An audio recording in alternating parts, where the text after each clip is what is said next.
Abonnez-vous sur Congo Info TV, c'est l'église au milieu du village. Bien, mesdames, mesdemoiselles et messieurs, très chers téléspectateurs, il y a réalité matinale, Mbote Mingi et Payo Bozwami, Tozali na Matanga, Ndenge Toye, Bibiso Nyotso, République démocratique du Congo, Ezana Matanga, Toto perdre Papa Lutumba, Toto peut perdre Maître Liolo. Mais Awa Toana Inde 3, et pas il y a témoin vivant. Il y a parcours, il y a Papa Lutumba Simaro, on demande nos banalingwa la matanga, biso pena kasafo butoana matanga donc toye et pas il y a fils biologique, il y a Papa Nabiso Akenda, Papa Luambo Makia di Franco, Yves Luambo et Mongu, Yende Mutatikala la manager général, il y a OK Jazz, il y a Kopesa Biso témoignage par rapport il y a grand témoin Tozo le Belalelo, le respect des morts et puis par rapport il y a personnage de marque au Tozoloba Lelo, Papa Lutumba Simaro, Ndomaneno. Président, bonjour. Bonjour. Désir Amakasi Yarozo Lelo, Atali, Ata circonstance en Weza Yamawa. D'abord, Moutou Akoute Nayo na Azo opportunité à Rolanda Lelo na RLTV à retenir d'abord Nini par rapport à la présentation.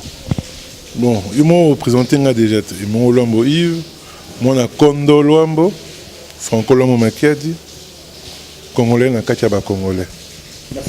Lelo Papa Lutumba Azali Sousouté. D'abord, nouvelle, on attend Yozwa Kiango, Oyoka Kindengenini, et puis Yozwa Kiango Ndengeni. Bon, pour nous, ça vraiment na muta famille.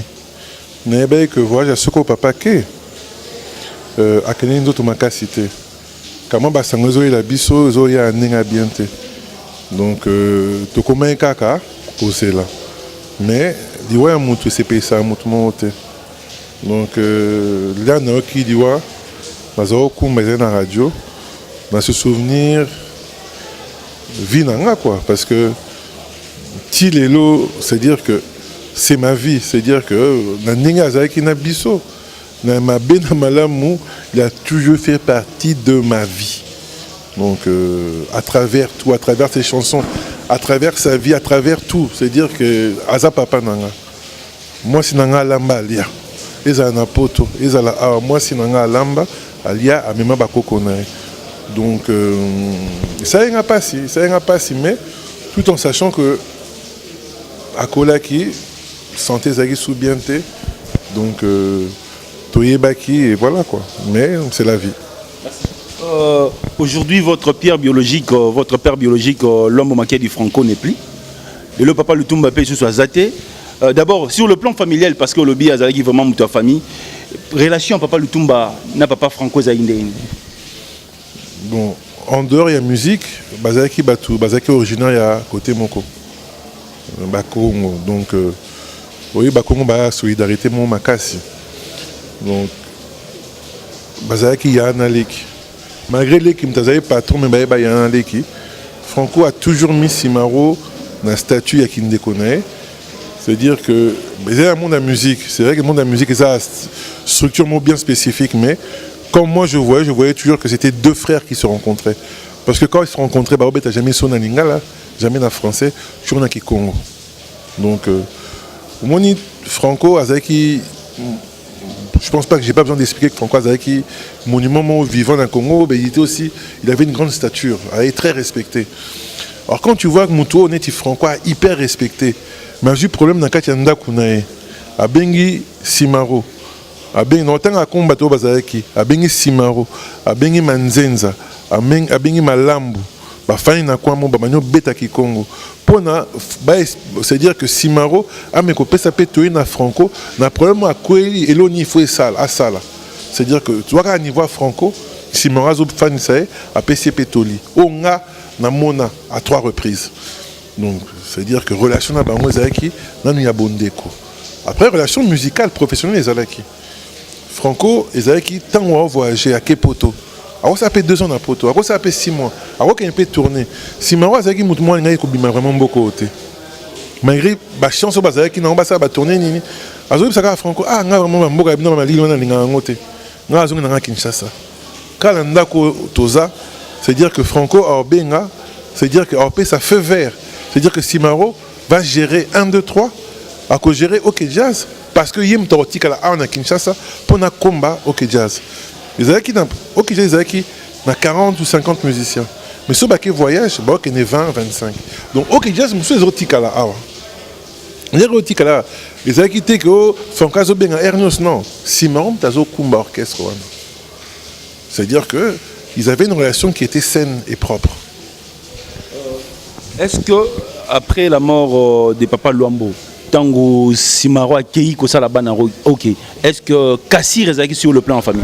Oui, c'est-à-dire que c'est le business, c'est deux choses différentes. C'est-à-dire, so l'année Jib, Mikolo na ba réseau to Hollanda, isolo ya Ouera. Par rapport à Juro, ba yo proposa bala abeta na libala ya mwasi ya muninga na e, mais abala ki mutu mususu. Hein, et Ouera lo ba ki na moni mbongo bala ki singa mbongo mon ebele mais par rapport à boya ki mbongo wana. C'est-à-dire que, nous expliquer Ouera, je vais pour la génération va comprendre. C'est-à-dire que Ouera a beaucoup de bêta malgré cacher Zaki est belé. Parce que relation familiale, avant relation professionnelle, est valorisée. C'est-à-dire que professionnellement, on s'est séparé avec Simaro. Oui, professionnellement. Mais familialement, on a toujours été proches.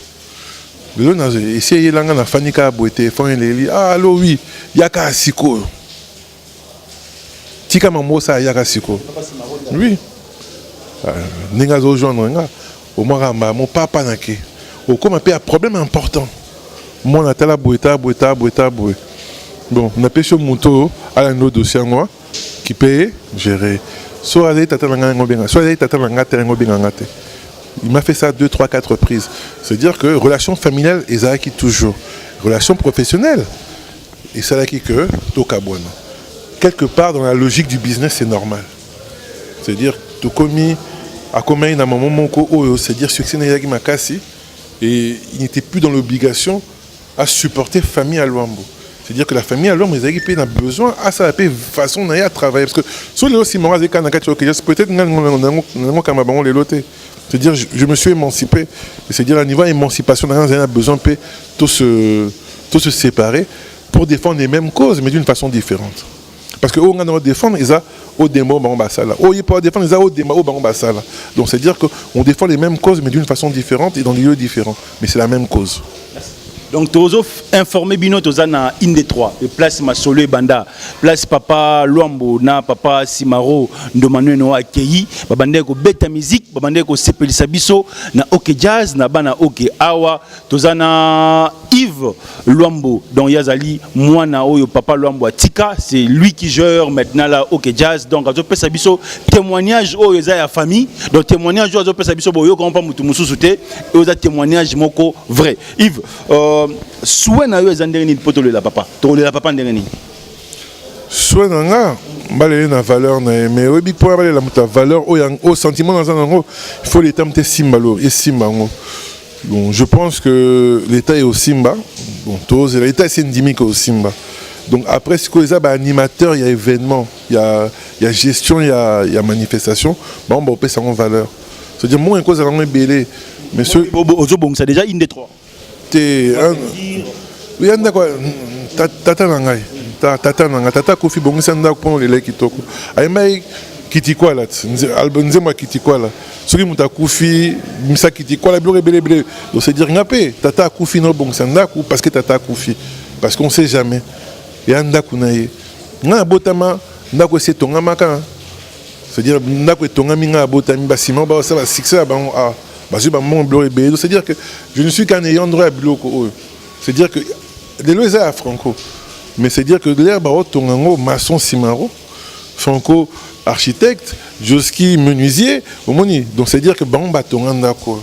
Et un bon on a bango oyo, il y a banzemo basalam te Tongandako yanda on a bango. Donc il faut na bon sango pona au cas où non, papa peut aller kakia. Toya pe a to fanata 2 minutes.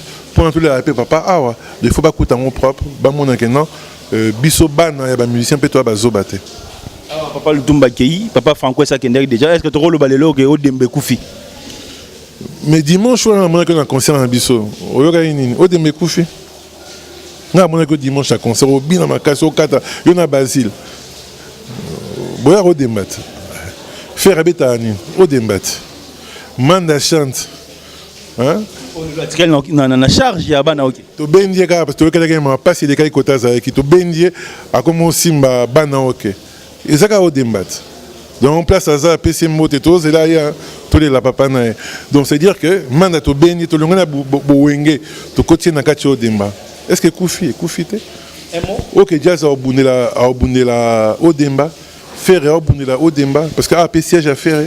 Donc, Monique Odemba, tous a uni, manda a obundé la Odemba, manda pe, a bagno yeko la Odemba pe par la bissoire. Donc, c'est-à-dire que na ok jazz.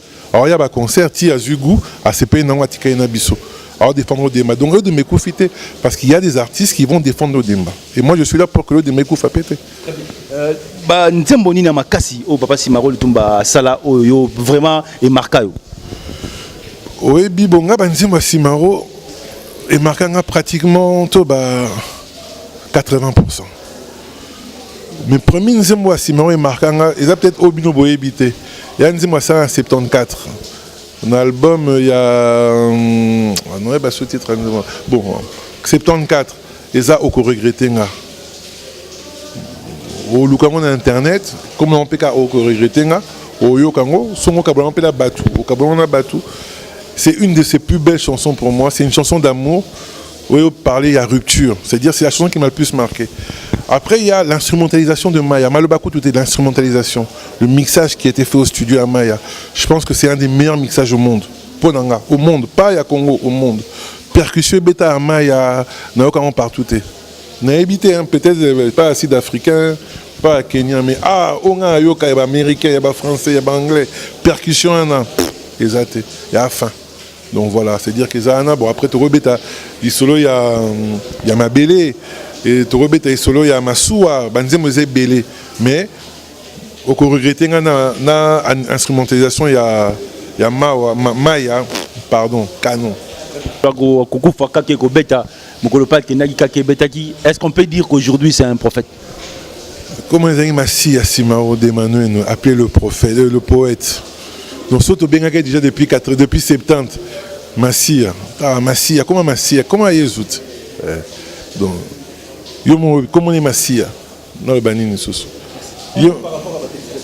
Non, je n'ai rien à dire. Moi je dis seulement je suis là. Je défends une couleur musicale, je défends. C'est-à-dire, les gens peut-être pas comprendre la tête. Ils ont toujours l'impression que on est là à tirer coup. Non. Non, expliquer le mot, c'est-à-dire que Verkis, c'est mon papa.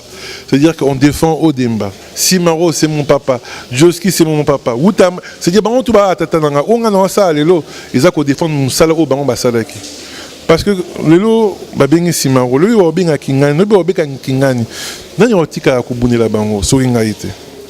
Naza papa, il y a un mois, il y a patron à bango. On sait dire que non, bonne là, au bango basali. T'as les lots ming bakenda. Ça a succès dans Congo, mais mutabouni la bango azate. Nga balaksanga musala, batikanga bato baby musala, ya omoni na sela musala wana. Na meko kota musala muso si mate musique obenanga kaka obenanga kaka. Donc on a besoin de bon comme bolinga za kati ya monde musique, na buna bien comprendre que non sona mayede na zanga lipate. Et on a tika na monde on a obuni la bango, franco temi bango tout. C'était Yves Luambo Franco, Nayende, tout ça qui interviewe Lelo par rapport il y a un grand thème au Tozolo Belalelo, le respect des morts. Papa Lutumba n'est plus, donc Papa Lutumba Sakei à Tikibiso. Tozana va préparatif à Matanga. Pour le compte, il y a RL TV, c'était Billy Kapesa, Tozon a plateau et Paiwapi. Tozo continuer tranche, Nabiso, il y a Tongo, il y a Lelo.